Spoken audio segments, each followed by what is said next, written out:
Transmedia forum आपका स्वागत करता है। लाइक सब्सक्राइब कर दीजिए।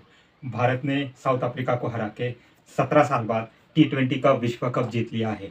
अब ये जो विश्व कप जीता है भारत ने 2024 का T20 का, ये इंडिया के लिए बहुत ज़्यादा मायने रखता है, क्योंकि पिछले 17 साल से इंडिया T20 का एक भी वर्ल्ड कप जीत नहीं पाया है। इससे पहले 2011 के आसपास इंडिया ने 50-50 का जो होता है 50 ओवर का जो क्रिकेट मैच होता है, वनडे मैच होता है, उसका वर्ल्ड कप जीता था।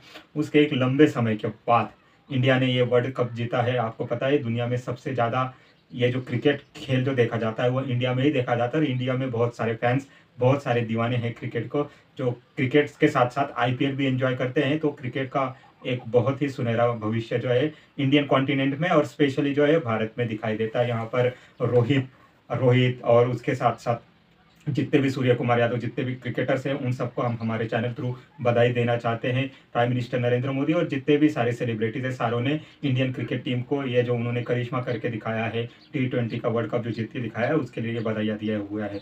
कल ही साथ साथ एक इंसिडेंट सैटरडे का होता है, जो कि इंडियन डिफेंस फोर्सेस के लिए, इंडियन आर्मी के लिए एक सैड मोमेंट कहा जा सकता है। इंडिया का जो T-72 टैंक जो है, इंडिया की एक जो स्टैंड ऑफ चालू है चाइना के साथ पिछले 4-1 साल से, उसमें दिखाई देता है कि सोयांग रिवर क्रॉस करते करते एकदम से उस सोयांग रिवर में बाढ़ आ जाती है, फ्लश आ जाता है, जिसमें ये जो T-72 टैंक है ये डूब जाता है। उस टैंक में जो 5 जो आर्मी जवान्स रहते हैं, इंक्लूडिंग 1 JCO, वो डूब जाते हैं और उनकी डेथ हो जाती है। इंडिया के लिए बहुत बड़ा सेटबैक हो जाता है आर्मी के लिए। वहाँ पर इंडिया अपनी टाइम टू टाइम रेगुलरली ये जो स्टैंड ऑफ 2020 से हुआ है इंडिया और चाइना का, जिसमें मिरर डिप्लॉयमेंट की गई है इंडिया और चाइना की, हमने देखा है कि इसमें लगभग 50,000 चाइना ने अपने मिलिट्री पर्सन LOC पर डिप्लॉय किए थे और सेम इंडिया ने भी 50,000 मिलिट्री पर्सन चाइना में डिप्लॉय किए थे। उसके साथ साथ ही टैंक्स, जितने भी आर्म सोल्जर्स या जितने भी एम्यूनेशन है, वो LOC लाइन पर लद्दाख रीजन पर और चाइना ने अक्साई चीन रीजन पर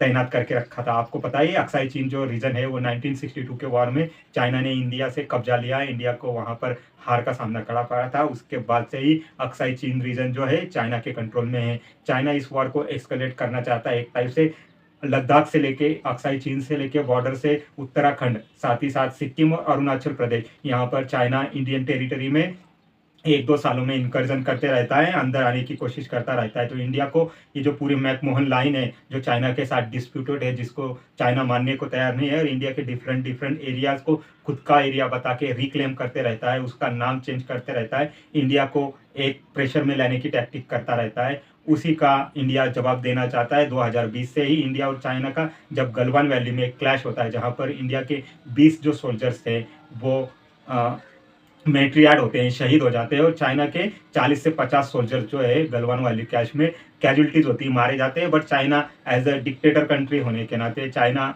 ये कभी भी काउंट बाहर आने नहीं देता है कि उसको गलवान वैली में कितना लॉस हुआ है। उसके बाद देखते हैं कि पिछले 4 सालों से इंडिया और चाइना का स्टैंड ऑफ जो है वो बढ़ते बढ़ते एस्केलेट हो जाता है और इंडिया और चाइना जो है मिरर डिप्लॉयमेंट की तरफ आगे बढ़ते हैं। इसके बाद इंडिया और चाइना की बहुत सारी बैठकें होती हैं, अधिकारी लेवल्स, ऑफिसर्स लेवल की। उसके बाद हम देखते हैं कि डिप्लोमेटिक चैनल थ्रू भी ये जो एस्केलेशन है इसको कम करने की कोशिश की जाती है। और इंडिया और चाइना का जो बॉर्डर एरिया का जो स्ट्रक्चर है, जहाँ पर चाइना ऑलरेडी रोड्स, टनल्स वगैरह डेवलप कर रहा है, वहाँ पर इंडिया भी अपना जो बॉर्डर एरिया डेवलपमेंट ये जो प्रोग्राम है इसको और ज़्यादा फंडिंग देना चालू करता है। और इंडिया भी लगभग 80 to 90% बॉर्डर एरियाज के जितने भी रोड्स, टनल और जितने भी ब्रिज वगैरह तैयार करने थे, रेडी करके एकदम पोजिशनिंग साइड में चला जाता है। अब हम ये देखते हैं कि 2017 में जो भूटान के पास इंडिया का चिकन नेक जिसको कहते हैं, वहाँ पर एक हमने क्लैशेस देखे थे डोकलाम एरिया में, जहाँ पर 60 दिन तक इंडियन आर्मी और चाइना की जो आर्मी थी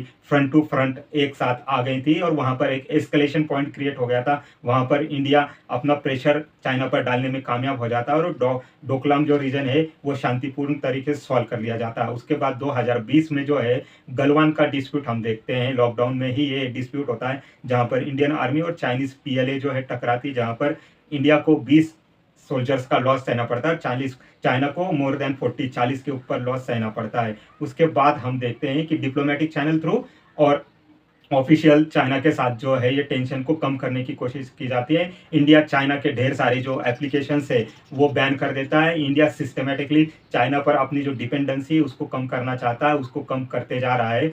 ये हम देखते हैं कि इस एस्केलेशन का, स्टैंड ऑफ का, इंडिया चाइना जो कन्फ्लिक्ट है उसका एक इतिहास रहा है। 1950s में जब से चाइना में माओइस्ट गवर्नमेंट आती है, वो एक अग्रेसिव गेस्चर इंडिया के खिलाफ लेती है। सबसे पहले तिब्बत पर वो कब्जा कर लेती है लेट 1960s में, और तिब्बत से भाग के दलाई लामा इंडिया आ जाते हैं। इंडिया में उनको शरण दी जाती है और इंडिया के धर्मशाला में वो गवर्नमेंट ऑफ एक्साइल बना के वहीं पर अपने सारे फॉलोअर्स के साथ रहते हैं। उसके बाद इंडिया और चाइना का एक टाइप से कन्फ्लिक्ट क्रिएट होता है। 1962 की इंडिया चाइना वार को कोई भूल नहीं सकता, जिसमें इंडिया को अक्साई चीन, ये जो रीजन है, वो चाइना के हाथों गंवाना पड़ता है। उसके बाद छुटमुट घटनाएं इंडिया चाइना बॉर्डर पर होती रहती है। 1967 में भी ऐसी घटना होती है। 1990 में जो है इंडिया चाइना वॉर जो है थोड़ा सा एक एस्केलेशन पॉइंट क्रिएट होता है कि वॉर लाइक सिचुएशन जाते हैं, लेकिन वहां पर राजीव गांधी और नरसिंह राव की जो गवर्नमेंट होती है उसके बाद वो एस्केलेशन को कंट्रोल कर लेती है। उसके बाद चाइना एक इकोनॉमिक ग्रोथ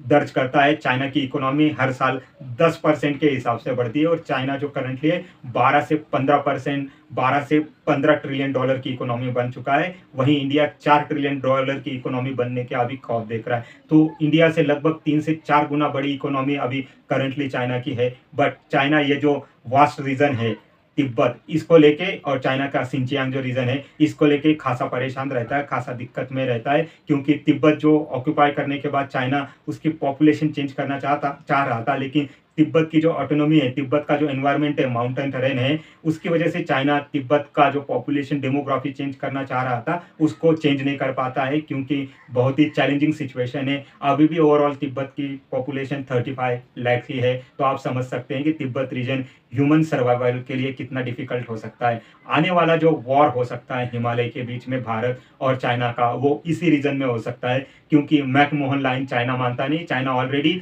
इंडिया के अक्साई चीन पर कब्जा कर चुका है, अरुणाचल प्रदेश पर अपने आंखें गड़ाए रहता है। जब से इंडिया ने 2019 में आर्टिकल 370 धारा जम्मू कश्मीर से स्क्रैप की हुई है, तब से इंडिया ने जम्मू कश्मीर एक अलग स्टेट और लद्दाख ले एक अलग स्टेट यूनियन टेरिटरी बना के रखा है। तब से चाइना टेंशन में है कि इंडिया कहीं अक्साई चीन भी चाइना से छीन ना ले। इसलिए चाइना जो है अग्रेसिवली अक्साई चीन के साथ साथ ही अरुणाचल पर भी क्लेम करता है, और अरुणाचल के बहुत सारे जो लोकेशन है उसके नाम बदलने के भी ट्राई करते रहता है। उसी के साथ जो अमेरिका ने अब भी the resolve Tibet policy act, इसको जो पास किया हुआ है, उसके बाद भी चाइना को काफी मिर्ची लगी है, क्योंकि चाइना सोचता है कि दलाई लामा जो है चाइना को स्प्लिट करना चाहते हैं, चाइना की टुकड़े करना चाहते हैं। और चाइना दलाई लामा जो है करंटली वो इंडिया के धर्मशाला में ही निर्वासित जीवन जी रहे हैं, निर्वासित सरकार चला रहे हैं, गवर्नमेंट इन एग्जाइल चला रहे हैं। इसकी वजह से चाइना जो है इंडिया को प्रेशराइज करना चाहता है कि वो तिब्बत से और ये बॉर्डर एरिया से दूर रहे।